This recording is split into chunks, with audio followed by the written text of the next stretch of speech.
మీ గురువు ఎవరని అడిగితే నా గోదావరి తీరం అంటాను నేను. ఎందుకంటే చిన్నప్పుడు ఎప్పుడు 5వ ఏట మా నాన్నగారు ఒళ్ళో కూర్చుని వంకాయ బొమ్మ వేస్తాను. అది కూడా ప్రకృతికి సంబంధించింది. అదే. సో ఈ ప్రకృతి సీమ కొననున్న సీమ కోనసీమ. అవును. సో ఈ వాతావరణం ఇంత ఆహ్లాదకరంగా ఉంది. అలాంటి చోట కరెక్ట్గా చెప్పాలంటే నా ఫస్ట్ ఇంటర్వ్యూ, నా బెస్ట్ ఇంటర్వ్యూ నా కోనసీమ, నేను పుట్టిన చోట. నిజం. మీకు మీ యాజమాన్యానికి ప్రత్యేకంగా కృతజ్ఞతలు. ఎంత మాట సార్. అంటే సమ్ టైమ్స్ సార్ జర్నలిజం అనేది మీలాంటి వాళ్ళని కలిసినప్పుడు మాకు అనిపించేది ఏంటంటే ఇంత గొప్ప వ్యక్తిని కలవడమే మహద్భాగ్యం. అయ్యో అయ్యో అలాంటిది అంత డీటెయిల్డ్గా మేము వివరాలు తెలుసుకుని ప్రజలందరికీ తెలియచేయడం గొప్ప అవకాశం సార్ నిజంగా. చాలా నాకు హ్యాపీ. మీరు పుట్టిన ఊళ్ళో మొట్టమొదటి ఇంటర్వ్యూ ఇక్కడ చేయడం కోనసీమలో. కోనసీమలో కొబ్బరి చెట్ల మధ్యన నీరెండలో. అవును, అద్భుతంగా ఉంది నిజంగా. అయ్యో హ్యాపీ హ్యాపీ హ్యాపీ. కూచి కూచి అంటారు, అసలు మీ పూర్తి పేరు ఏమిటి? నా పేరు ఏంటంటే ఫస్ట్ అమ్మగారి కోరిక ఒకటి ఉంది. 5వ ఏట బొమ్మ వేసినప్పటి నుంచి సంతకం పెట్టాలి కదా. ఒరే నాన్న ఇంటి పేరుతో పైకి రారా అంది. లక్కీగా అది ఒక గంగిగోపాలు గరిటెడైన అని ఏవిఎంసి థియేటర్లో బాపు గారితో కూర్చుని ఇగో మా ఇంట్లో మీ భక్తుడు ఉన్నాడని అన్నయ్య పరిచయం చేయడంతో, దీక్షిత్ అని మెడ్రాస్ మ్యూజిక్ డైరెక్టర్ అన్నయ్య పరిచయం చేయడం, తీసుకురండి అన్నారు. వెళ్ళినప్పుడు ఫస్ట్ పరిచయం అయినప్పుడు ఆయన సాంగత్యంలో లైన్ ఆఫ్ యాక్షన్ అంటే ఫ్లోల గురించి ఎలా వచ్చింది ఇది, అది నాకు పక్కన కూర్చోబెట్టుకుని లైన్ ఆఫ్ యాక్షన్. ఒక బస్ స్టాండ్లో ఒక మనిషి ఉంటే మామూలు వాళ్ళు ఎలా వేస్తారు, నేను చెప్పాలంటే బాపు గారి స్థాయి వాళ్ళు వేస్తారు అనేది నాకు డెమో చెప్పి మెలకువలన్నీ నన్ను కూర్చోబెట్టి, ఏంటంటే రీ రికార్డింగ్ అవుతుంటే కన్సోల్ రూమ్లో నన్ను కూర్చోబెట్టి గైడ్ చేసిన మహానుభావుడు బాపు గారు. అందుకే ఫస్ట్ స్మరణ ఆయనతోటే మొదలెడుతున్నాను. ఎందుకంటే ప్రకృతి గురువుగా పెరిగాను. తర్వాత ఆథెంటిక్గా లైన్ ఆఫ్ యాక్షన్. ఎందుకంటే తెలుగు గీత భగవద్గీతకి ఎంత స్టాండర్డ్స్ ఉన్నాయో తెలుగు గీతకి బాపు గారికి అంత స్టాండర్డ్స్ ఉన్నాయి. ఆ మహామహుడు తలుచుకోవడం, ఆయనవి 2 అక్షరాలే కదా అందుకని అక్కడ కూడా కాపీ చేద్దాం గురువుగారు అని చెప్పి ఆ గీతతో పాటు ఆ 2 అక్షరాలతో కూచి. నా పేరు కూచి సరస్వతి సాయిశంకర్. యాక్చువల్గా ఏంటంటే నాన్నగారు హరికథా విద్వాంసులు కూచి వీరభద్ర శర్మని. కనుక ఆయన హరికథల్లో కనకాభిషేకం చేసుకున్నారు. ఆదిపట్ల నారాయణ దాస్ గారి తర్వాత పరంపరలో దీక్షిత్ దాస్ గారి శిష్యుడు మా నాన్నగారు. చాలామంది శిష్యులు, పైగా సంస్కృతాంధ్రాలో దిట్ట నాన్నగారు. అమ్మగారు వర్ధనమ్మ.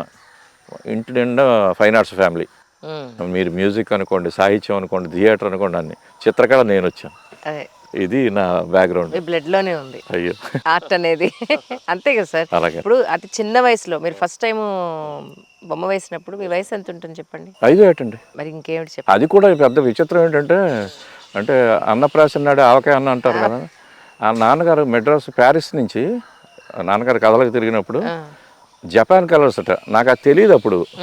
ఆ ఏజ్లో ఏం తెలుస్తుంది, నాకంటే పొడుగ్గా ఉంది బ్రష్, అది అవి చేతిలో పెట్టి బొమ్మ వేయమంటేటప్పుడు ఆ వంకాయ బొమ్మ వేసాను. అలాగా ఓపెన్ కరెక్ట్గా చెప్పాలంటే అన్ని విషయాల్లో దైవం కూచికి ఉన్నాడు కూడా. అందుకే దైవాన్ని పట్టుకునే వెళ్తున్నాను నేను. ఎందుకంటే మోడర్న్ ఆర్ట్లో నా సబ్జెక్ట్ సర్రియలిజం. సర్రియలిస్ట్ థాట్ని డాలీ ఇన్స్పిరేషన్ అండి. సెంట్రల్ యూనివర్సిటీలో చేసినప్పుడు సల్యూడార్ డాలీ ఆ వెస్ట్రన్ నోట్స్, ఆ గ్రీక్ మైథాలజీ ఇవన్నీ సంబంధించిన ప్రపంచం దున్నేస్తున్న టైంలో నాకు ఏదైనా ఒక మోడర్న్ ఈవెంట్ పెట్టుకోవాలి, స్పెషలైజేషన్ తీసుకోవాలని సర్రియలిస్ట్గా తయారయ్యాను సెంట్రల్ యూనివర్సిటీలో చదివేటప్పుడు. అందులో ఒకటే మాట, మైకేల్ జాక్సన్ని, త్యాగరాజుని ఓ స్టేజ్ మీద పెట్టి కచేరీ చేస్తే ఎలా ఉంటుందో సర్రియలిజం అలా ఉంటుంది. దానికి నేను చేసిన అడాప్షన్ ఏంటంటే వెస్ట్రన్ ఫిలాసఫీ అవన్నీ తీసేయండి, రకరకాల ప్రపంచం సాహిత్యం. మనదైంది మన సాహిత్యం. భారతదేశం గడప దాటకలేదు సబ్జెక్ట్కి. అన్ని మన దగ్గరే ఉన్నాయి, అన్ని వేదాల్లోనే ఉన్నాయి షా అని చెప్పి ఆయన ఎలా అన్నాడు. మన సబ్జెక్ట్స్ మన దగ్గర ఉన్నప్పుడు మనం ఇవి ఉన్నాయని చెప్పి ఒక బావుటాలో ప్రపంచానికి చూపెట్టాలి. చిత్రకారుడిగా నాకు ఆ బాధ్యత ఉంది. సో అలా చూపెట్టినప్పుడు సర్రియలిజంలో మీరు నమ్మండి, భగవద్గీత పురుషోత్తమ ప్రాప్తి యోగం ఊర్ధ్వమూల మధశాఖం అని ఏదైతే ఉందో దాన్ని సర్రియలిస్ట్లో పెట్టగలం, ఇండియన్ ఆర్టిస్ట్ చెయ్యగలడు అని అమెరికన్ ఏరియా నేను చూపెట్టాను. అద్భుతం. అదేంటి సంసార వృక్షం తల కిందగా ఉంటుంది, అటు ఇటు తుది మొదలు తెలియదు, కానీ దాన్ని సర్రియలిస్టే చూపెట్టచ్చా అని రమణ మహర్షి, భగవద్గీత, వివేకానంద, ఇలాంటి మన సాహితీ సంపద ఏదైనా ఉందో ప్రతి దానికి నేను సర్రియలిస్ట్ పెయింటింగ్స్ వేస్తాను. దానికి పరాకాష్ట ఏంటంటే తంజావూరులో జరిగిన సౌత్ జోన్ కాంపిటీషన్కి లలిత కళా అకాడమీ సెంట్రల్ దానికి నన్ను ప్రత్యేకంగా పిలిచి సర్రియలిస్ట్ పెయింటింగ్స్ వేయించారు ఆ ఎగ్జిబిషన్లో. అంటే ఇవన్నీ అంత ఆనందంగా మీతో పంచుకుంటున్నాను, మన ప్రేక్షకులతో పంచుకుంటున్నాను. ఎందుకంటే అరసికేషి కవిత్వ నివేదనం శిరసి మాలిక మాలిక మాలిక అనే దానికి రకరకాల కామెంట్స్ పెడతారు. ఒకళ్ళు అంటారు అలాంటి దౌర్భాగ్యం ఒక రాయకు రాయకు రాయకు అని ఒకటి, లేకపోతే 3 సార్లు తలకొట్టుకు చచ్చిపోతే మంచిది అలాంటి పని చేసేవి. కానీ ఇలాంటి వాతావరణంలో అది ఏ కళాకారుడైనా నిలబడడం చాలా కష్టం. ఏదో వేస్తాటయ్యా, ఏదో గీస్తాటయ్యా, ఎన్నో దాటొచ్చాం. కానీ దైవాన్ని నమ్ముకుని ట్రావెల్ చేస్తే వాడు వేలు పట్టుకుని నడిపిస్తాడు అన్నానికి నా ఎక్స్పీరియన్స్లో కొన్ని వందల ఉదాహరణలు ఉన్నాయి. యాజ్ ఎ పెయింటర్గా డబ్బు ఉండొచ్చో, బ్యాక్గ్రౌండ్ గాడ్ ఫాదర్స్ ఎవరు లేరు, జస్ట్ కూచి కోనసీమ నుంచి ఓ బ్యాగ్ కట్టుకొచ్చాడు, ఇంత దూరం వచ్చాడు. అందులో కూడా ప్రజెంటేషన్ ఏంటంటే గురుగారు మాట్లాడినప్పుడు బాపు గారు అన్నారు, మన కోసం మన ఆడియన్స్ ఉంటారన్నారు. విలువైన మాట. అవును. అలాగా ఈ బొమ్మలు ఎవరు చూస్తాడో, లైవ్లో ఎవరు చూస్తారో, ఎవరెలా చూస్తారో ఏమిటో అనుకోలేదు, మొదలెట్టాం. అదేంటంటే గుంటూరు శేషాచలం గారు మంచి మాట అంటారు, నేను సాహిత్యం చాలా సరదా నాకు చదవడం. వర్షం వచ్చి ప్రపంచానికి అడిగేసిందట, పైన పుచ్చ పువ్వుల వెన్నెల ఎందుకో తలెత్తి చూశాట, మబ్బు తునక వేలు పట్టుకుని చంద్రుడు నడిపించుకు తీసుకుపోతున్నట్టు ఆకాశంలో. నన్ను సంగీతం, సాహిత్యం, లలిత కళల సమాహారమైన ఫైన్ ఆర్ట్స్ గ్రూప్లో నా చిత్రకళని నన్ను మిగతా ఆర్ట్లు అలా నడిపాయి. అందుకే వాళ్ళకి అగ్రతాంబూలం వేసి నేను వెనుకుంటాను. ఇది అంజలి. అద్భుతం నిజంగా. అది విషయం. అంటే మీ అంటే పెయింటింగ్స్లో కూడా ఈ ఆర్ట్లో కూడా చాలా రకాలైన ఉన్నాయి కదా. అవును. అంటే మీ స్పెషాలిటీస్ అంటే ఏం చెప్తారు సార్? నా స్పెషాలిటీ లైవ్. ఎందుకంటే ఫైన్ ఆర్ట్స్ అనే కేటగిరీలోనే పెయింటింగ్ ఉంటుంది. ఐ థింక్ నేను మొట్టమొదటిసారిగా వింటున్నాను ఈ లైవ్ ఆర్ట్ అనేది. కరెక్ట్గా చెప్తాను. You are only the person. Yes ధైర్యంగా చెప్తాను. దానికి ఒరిజినల్ కూడా కొన్ని మీకు ఉదాహరణలు ఇస్తాను, ఎందుకంటే ప్రేక్షకులతోటి పంచుకోవాలి. అందులో మిగతా కళాకారులు, ఒక డాన్సర్స్, సంగీతజ్ఞులు, సాహితీవేత్తలకు అగ్రస్థానం ఉంటుంది టీవీలో కూడా.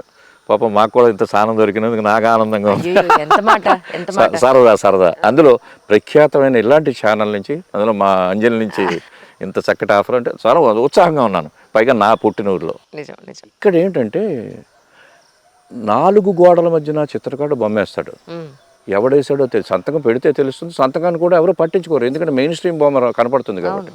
దాంతో ఎప్పుడైనా ఎవరైనా కనపడి స్టేజ్ మీద కేకేసి, మా భాషలో కార్టూనిస్ట్గా చెప్పాలంటే ఒడియాల గుడ్డ చెక్క మొక్క ఇస్తే మాకు గుర్తింపు ఉంటుంది. ఎంఎఫ్ హుసేన్ లాంటి వాళ్ళు ఎంతో కష్టపడి ఆ స్థాయికి వెళ్ళిన తర్వాత ఇది ఆయన పెయింటింగ్ అని ఎన్నాళ్ళకు తెలిసింది. అలాగా ఎంతో మంది అనకూడదు కానీ ప్రజలకు తెలియకుండానే మట్టిలో మాణిక్యాల్లో ఉండిపో చాలా మంది ఉన్నారు. అద్భుతాలు ఉన్నారు. అద్భుతాలే అలా అంతర్ధానం అయిపోయారు.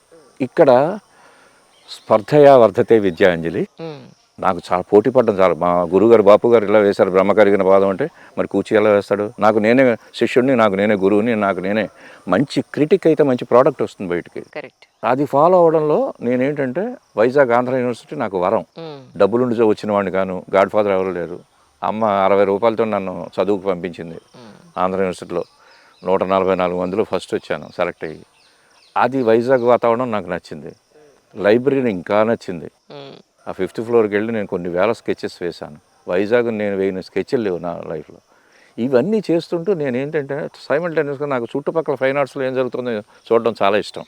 కాంటెంపరీ క్యాండిడేట్స్ ఎవరున్నారు, ఎందుకంటే ఇది చిత్రకళ అనేది సర్వకళల సమాహారం. సినిమా తర్వాత చిత్రకళ ఉంది.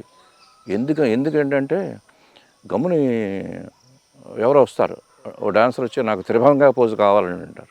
త్రిభంగ కృష్ణుడిగా నాకు డిజైన్ చేయండి అంటే నాకు త్రిభంగ అంటే తెలిసి ఉండాలి. ఎగ్జాక్ట్లీ.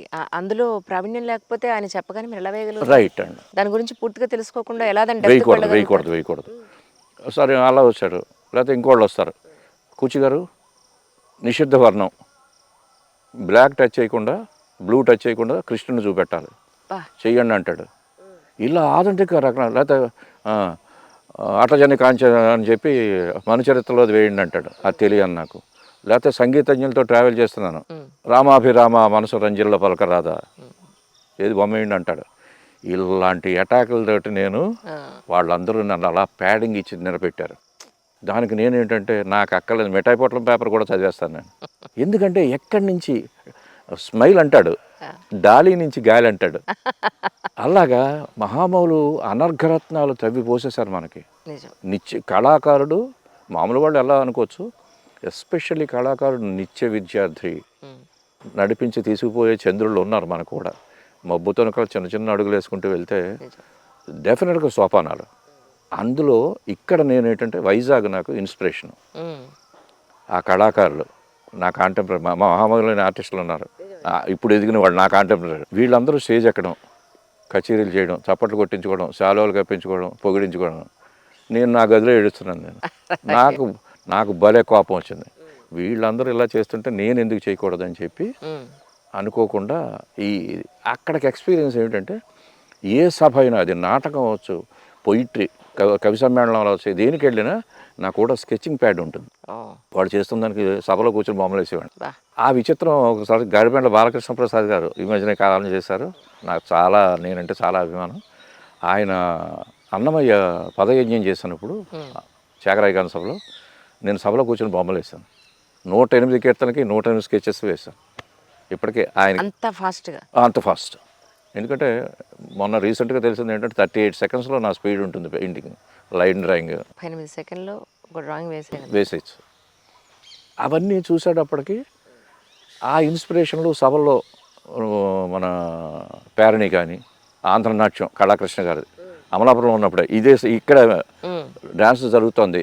పతివాడ రాధికని ఆవిడ డ్యాన్స్ కళాకృష్ణ గారు ఆధ్వర్యంలో త్యాగరాయ గారి సభ నేను లైవ్ స్కెచెస్ వేశాను. ఆ అమ్మాయి డ్యాన్స్ అంటే ఎందుకంటే వాళ్ళంతా గురువులు నాకు ప్యాడింగ్ ఇచ్చి కొత్త టెక్నిక్ ప్రపంచం మీద వదలడానికి నాకు సపోర్ట్ ఇచ్చారు. సో వీళ్ళన్నీ తీసుకుని అప్పటికే నేనేమిటంటే వీళ్ళ సంగీతం వింటూ వైజాగ్లో వాళ్ళది సాహిత్యం కాకుండా స్వరాలతోటే త్యాగరాజ కీర్తన పాడొచ్చు అనే ఒక గ్రూపులు ఉన్నాయి. సాహిత్యంతో మాకు సంబంధం లేదు, త్యాగరాజ ఆత్మతో మాకు సంబంధం లేదు, అక్షరాంతో మాకు సంబంధం లేదు. చాలా ధైర్యంగా చెబుతున్నాను, ఇది నేను ఫేస్ చేసిన వాడిని. మాకు ఎందుకంటే స్వరాలు ఉన్నాయి, పాడేస్తాం, ఎలా కుదురుతుంది. అక్షరానికి ఆత్మ ఉంది అంజలి, అది ఆవిష్కరణ అవ్వద్దు. సో అది నేను చేసి ఇది పని కాదని చెప్పి వాడు ఆంధ్ర యూనివర్సిటీ పైన కూర్చొని ఆనందంతో చెప్తున్నాను. త్యాగరాజ వైభవం అని చెప్పి 108 కీర్తనలకు శ్రీకారం చుట్టాను. మామూలుగా వేసిన బొమ్మలు అంటే ఎక్కడికెక్కడికి స్టెప్స్ అలా లీడ్ చేస్తాయనేది వేసినప్పుడు 11 కీర్తనలు ఏకాదశి రుద్రులకని తీసుకుని అందులో ఫస్ట్ కీర్తన ఏంటంటే నాన్నగారు రెగ్యులర్గా చాలా ఇష్టమైన పాట, నాన్నగారు హరికథలో పాడేది, నాదా తనుమని శంకరం నమామి హే మనసా శిరస. దాన్ని స్టడీ చేశాను. బై ద వే ఆయన పాటలు చాలా బాగా పాడతారు. అండ్ మోర్ ఓవర్ మిమిక్రీ అయితే చెప్పాల్సిన పని లేదు, ఈరోజు ఏది వదిలేదు లేదు ఖచ్చితంగా. సో ఆ పాట మీ నోటి నుంచి అన్న వినగలుగుతామా? జస్ట్ ఒక్క చిన్న లైన్ ఏదైనా, ఎనీ ఏ పాట. అయ్యో తప్పకుండా. నాదా తనుమని శంకరం నమామి మే మనసా శిరసా నాదా. గీతగాడిని కానీ పాటగాడిని కాను, సరదాగా పాడుతున్నాను. బాలమురళీకృష్ణ గారి వాయిస్ లో ఉంది. ఎవరన్నా చెప్పారా మీకు? అయ్యో అంటుంటారు. సో అంజలి అలా చేసి త్యాగరాజ కీర్తనలు 11 కీర్తనలు వేశాను. ఫస్ట్ కీర్తనకు నేను వేసిన బొమ్మ ఏమిటంటే మూర్తిత్రయంలో త్యాగరాజ ఆథెంటిసిటీ ఎంత రేంజ్లో ఉందంటే లౌకిక ప్రవృత్తికి ఆధ్యాత్మికాన్ని మిక్స్ చేస్తూ ఆయన కీర్తనలు రచించాడు. అందుకే కాలానికి నిలబడింది. ఆయన కూడా ఎవరిని తోడు తెచ్చుకున్నాడు అంటే మనసుని మగుటం చేసి తోడు తెచ్చుకున్నాడు. మనసా శిరస, నాదమే తనువుగా గల శంకరుడికి శిరస్సు వంచి నమస్కరించమే మనస అన్నప్పుడు ఆయనతో నేను పోటీ పడద్దు బొమ్మలో. ఎందుకంటే వాళ్ళు మహామౌలు, నేను చంటిబిడ్డలా నన్ను ఆదరిస్తారు, 4 గీతలు నాకు భిక్ష పెడతారు, నేను గీసుకుంటాననే ఒక ధైర్యం చేసినప్పుడు మెయిన్ దాంట్లో ఆనందం అన్నమాట, ఏమనుకోవద్దు. అది శివుడే నట్టువాంగం చేసుకుంటున్నాడు, శివుడే తంబురా శృతి చూసుకుంటున్నాడు, శివుడే జతులు మృదంగం చూసుకుంటున్నాడు, శివుడే వీణ చూసుకుంటున్నాడు, శివుడే డ్యాన్స్ చేస్తున్నాడు. ఇది నేను వేసిన. ఎందుకంటే బృహదీశ్వరాలయంలో పంచముఖనాదం అని ఉంది. ఈ మధ్యన ఒకళ్ళకి లోగో కూడా నేను డిజైన్ చేశాను. ఆ పంచముఖనాదం ఏంటంటే శివస్వరూపానికి సాక్షాత్తు భూమి మీద వెలిసిన రూపం పంచముఖనాదం అంటారు. 5 మొహాలతో ఉంటుంది.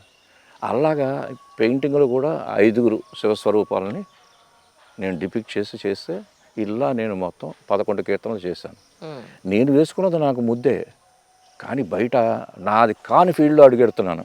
అవును, సంగీతజ్ఞులు కూడా దాన్ని ఓకే చేయాలి. కరెక్ట్. దానికి ఆథెంటిక్గా ఎవరు నాకు ఇలా చేస్తారనుకున్నప్పటికీ నాకు స్వామి ఇచ్చే అవకాశాలు అలాంటివంటే, ఓ రోజు స్పిక్ మేకే వీణ చిట్టిబాబు గారు వస్తున్నారు ఆంధ్ర యూనివర్సిటీకి అన్నప్పుడు నేను సభకు ముందర ఉంటాను కదా, అంత సర్కిల్ అంతా. సరే వెళ్తే పత్రం పుష్పం ఫలం తోయం, పెద్దవాళ్ళ దగ్గరికి వెళ్ళేటప్పుడు కూచి బొమ్మలు తప్పడం ఏం ఇవ్వలేడు కదా. సరే అని వెళ్తూ ఓ బొమ్మ వేశాను. ఆయనకి త్యాగరాజ కీర్తనలు ఇవన్నీ ఓకే, ఆయన చూడని అనలేదు. కానీ ప్రకృతిలో మమేకమైన ఒక నాదం, కోయిల కూతని వీణ మీద పలికిస్తూ కొమ్మలో కోయిల అని చెప్పి ఆయన వీణ మీద వాయించే ఆ పాట నాకు ప్రాణమైంది. దాన్నే హైలైట్ చేద్దాం. చిట్టుబాబు గారు ప్రతి కచేరీలో పాడేవారు, వాయించేవారు. సో దాన్ని ఏంటంటే అప్పుడు వీణ దండి పట్టుకున్నాడు పొజిషన్లో, వెనకాల చిట్టుబాబు గారు లేరు, ఎందుకంటే నాదమయుడు కదా. ఇలా ఉంది, ఇది పంచమం మీద కోయిల కూర్చుని ఈ పాట పాడుతుంది. అలా వేసేటప్పటికి ఆయన చేరింది. అది చేరితే ఈ ఆర్టిస్ట్ నాకు కావాలి, తెల్లారేటప్పటికి భోజనానికి పిలవండి, నాతోటి కూర్చోవాలి, మాకు కూర్చి ఏమిటి అసలు అనేది తెలుసుకుంటానని. అంటే ఎన్ని యోగ్యతలు మనం వెతుక్కుంటూ వచ్చేవి కాదు. రామ సముఖం సుఖం అన్నాడు త్యాగరాజు.